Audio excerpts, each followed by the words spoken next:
Hello, you're watching CVR News. This is Havira Kottapalli. Welcome to Regional Bulletin. We'll move into the details. In Hyderabad, PRS MLAs boycotted Telangana Chief Minister Revanth Reddy's speech in the state legislative assembly, and their protest was in response to his alleged remarks against former Chief Minister K. Chandrasekhar Rao.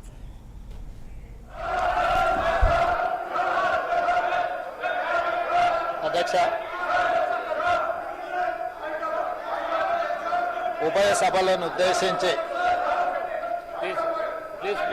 గౌరవనీయులైన governor గారు ప్రసంగం సందర్భంగా వారికి మనస్ఫూర్తిగా ధన్యవాదాలు తెలియజేస్తున్నా.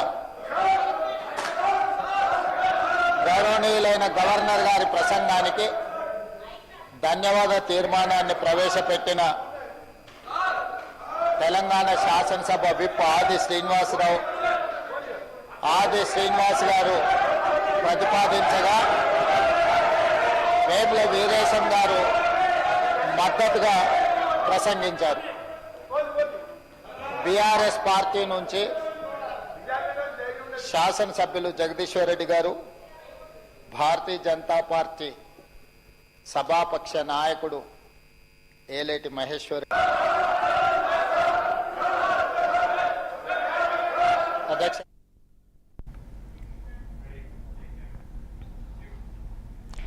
Andhra Pradesh Chief Minister Chandrababu Naidu took part in Swarnanda Swachandra initiatives and attended the Praja Vedika public meeting in Tanuku, West Godavari district, and these programs aim to promote sustainable development, cleanliness and public engagement in governance.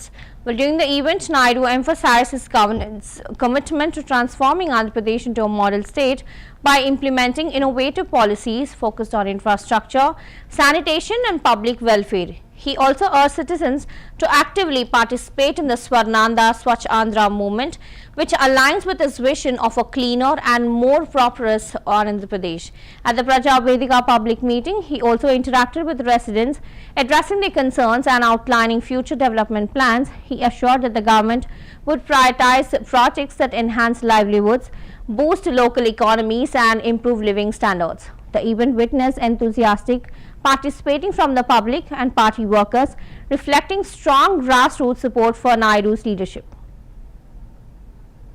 Win situation ఉండాలి, మీరు బాగుపడాలి, ప్రజల ఆరోగ్యం బాగుండాలి, ప్రభుత్వం చెప్పే మాట మీరు వినాలి. ఈ మధ్యకాలంలో ఎమ్మెల్యే గారితో చెప్తే రోడ్డు ఏం చేశారండి, ఆ రోడ్డు గోతులు బాగుండేది కదండి. ఎమ్మెల్యే గారితో చెప్తే అన్ని పనులు చేస్తాం, మీరు కూడా వర్కౌట్ చేయండి. నేను ఒకటి చెప్తున్నా, సమాజంలో అందరిలో మార్పు రావాలి. అవునండి, ఏదో ఇదేదో ఆఫీసర్ల బాధ్యత, స్వచ్ఛాంధ్రప్రదేశ్ అంటే ఆయనకి ఏదో లాభం వస్తుంది, నాకేమో లాభం వస్తుందని మీరు ఆలోచిస్తే కరెక్ట్ కాదు. మేము ఫెసిలిటేటరే, మేము ఇవన్నీ చేస్తూ ఉంటాం.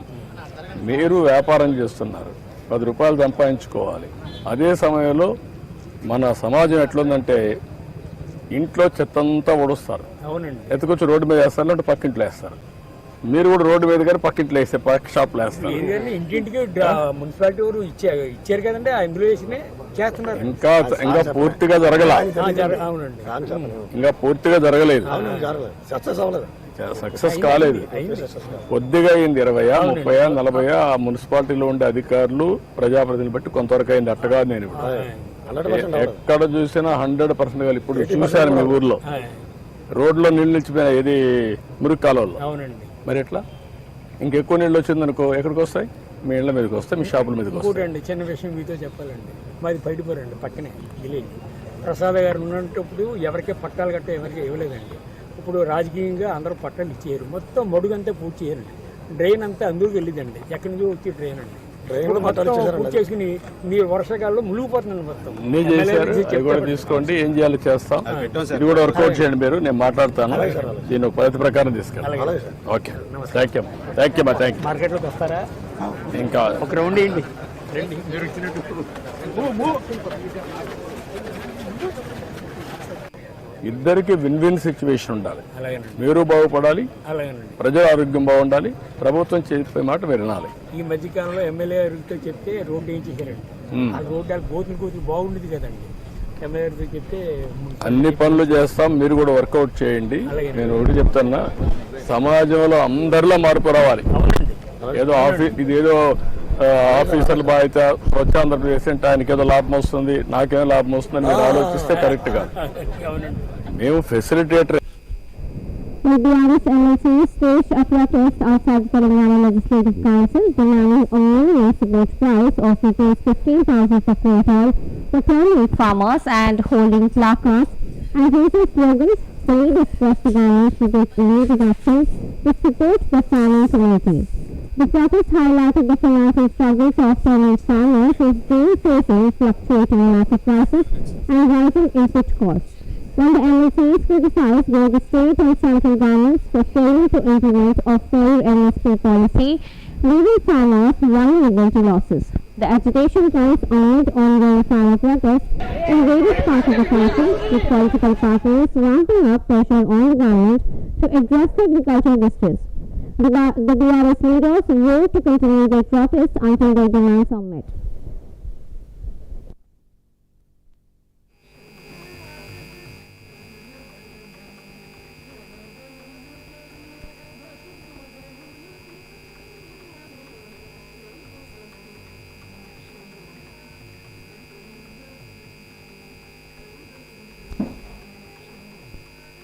పరిష్కరించాలి పసుపు రైతు సమస్యను వెంటనే పరిష్కరించాలి. జై జవాన్ జై జవాన్ జై కిసాన్ జై జవాన్ జై కిసాన్. మెదక్ మాత జిల్లాలకు సంబంధించినటువంటి రైతాంగం పసుపు పంట అనేక సంవత్సరాలుగా పండిస్తాం. దానికి చట్టబద్ధత లేదు. కాఫీ, తేయాకు, రబ్బర్ లాంటి రోజున్నటువంటి ధర 9,000 వస్తా ఉన్నది. మద్దతు ధర చెల్లిస్తామనేటువంటి హామీ ఇవ్వడం జరిగింది. అది కూడా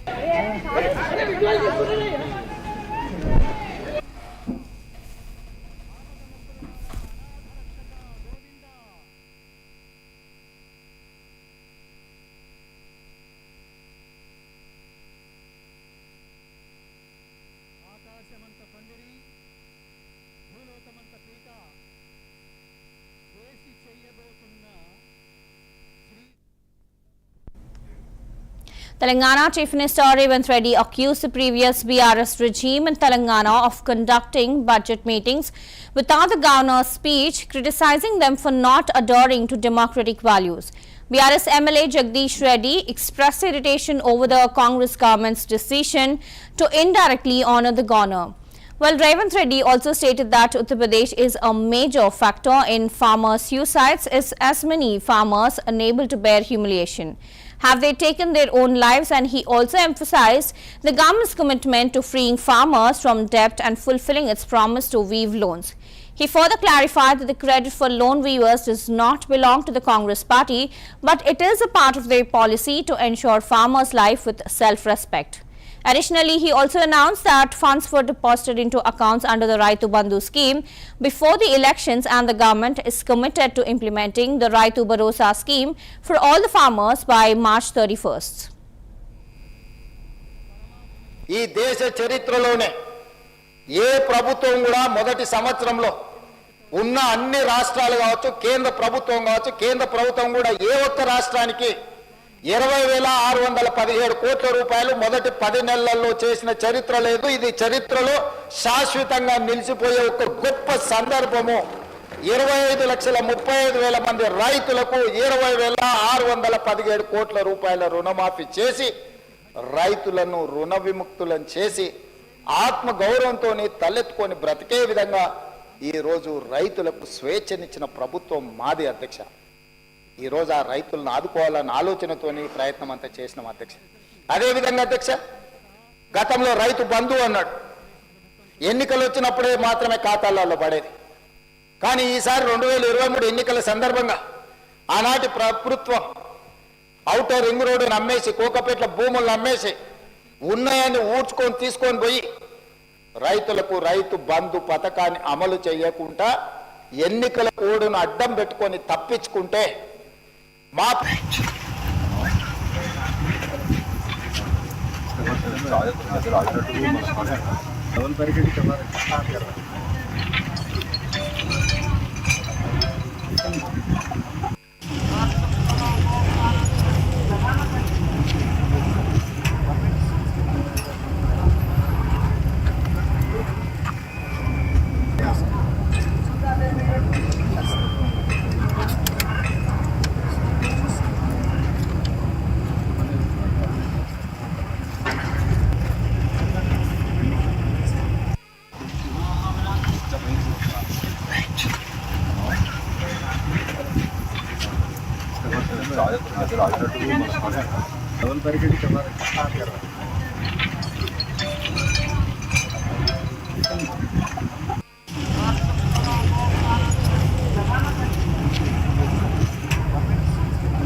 On the 6th anniversary of former Minister Y.S. Vivekananda Reddy's death, his daughter Y.S. Sunita Reddy, along with family members, paid tribute by placing flowers on his tomb in Pulivandula.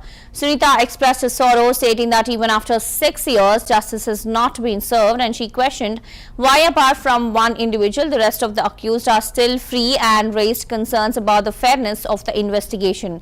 Sunita also highlighted the pressure being placed on witnesses and expressed suspicions regarding the deaths of some of them, and Sunita urged the state government to take responsibility for protecting witnesses and called for the CBI to reopen the investigation. She also reaffirmed her commitment to continuing the fight until justice is achieved. Accused కంటే ఎవరైతే నిందితులు అని చెప్పబడ్డారో వాళ్ళకంటే ఎక్కువ శిక్ష మాకు మా కుటుంబానికి ఎక్కువ పడుతున్నట్లుగా ఉంది.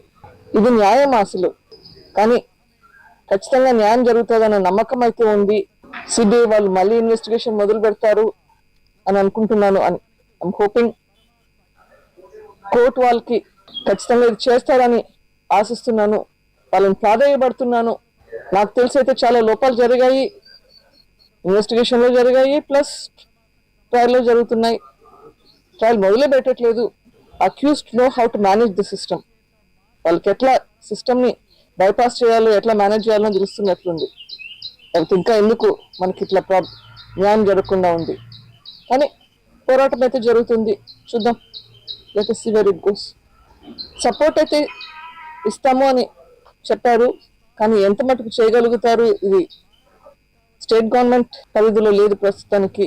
కానీ విట్నెసెస్ అందరూ ఇక్కడే ఉన్నారు, చనిపోతున్నది పరిస్థితి కూడా చూస్తున్నాము. విట్నెసెస్ అని జాగ్రత్త పరచుకోవాలి, అక్యూజ్డ్ జాగ్రత్త పరచుకోవాలి, లేకపోతే జస్టిస్ అనేది ఎట్లా వస్తుంది? ఎవరైతే దీంట్లో విట్నెస్ గా ఉన్నారు, ఎవరైతే దీంట్లో నిందితులుగా ఉన్నారు, అందరి బాధ్యత ఇప్పుడు స్టేట్ గవర్నమెంట్ మీద ఉంది. వీళ్ళందరినీ జాగ్రత్తగా వాళ్ళ హెల్త్ సంగతి చూసుకోవాలి, వాళ్ళ సేఫ్టీ గురించి చూసుకోవాలి, లేకపోతే జస్టిస్ అనేదానికి న్యాయమే లేదు. అదే కాకుండా చాలా మంది విట్నెసెస్ హోస్టైల్ అవుతున్నారు, విట్నెసెస్ మీద ప్రెషర్ పెడుతున్నారు, మీ స్టేట్మెంట్స్ వెనక్కి తీసుకోండి అని. అట్లాంటివి కూడా జరగకూడదు. ఇప్పటికి చాలా ఇన్సిడెంట్స్ జరిగినాయి, సస్పిషియస్ డెత్స్ ఉన్నాయి, అవన్నీ కూడా ఆగాలి. అవి ఎందుకైతున్నాయి? అబ్స్ట్రక్షన్, జస్టిస్ ప్రాసెస్ లో ఈ అబ్స్ట్రక్షన్ అనేది జరగకూడదు. ఆ ప్రికాషన్స్ తీసుకునేదానికి we have to get support from the state government. ఖచ్చితంగా కంటిన్యూ చేస్తాం. ఈ ప్రాసెస్ లో అక్యూజ్డ్ కంటే ఎవరైతే నిందితులు అని చెప్పబడ్డారో వాళ్ళకంటే ఎక్కువ శిక్ష మాకు మా కుటుంబానికి ఎక్కువ పడుతున్నట్లుగా ఉంది. ఇది న్యాయం అసలు, కానీ ఖచ్చితంగా న్యాయం జరుగుతుందన్న నమ్మకం అయితే ఉంది. సిబిఐ వాళ్ళు మళ్ళీ ఇన్వెస్టిగేషన్ మొదలు పెడతారు అని అనుకుంటున్నాను. I'm hoping. Well, those were the latest updates.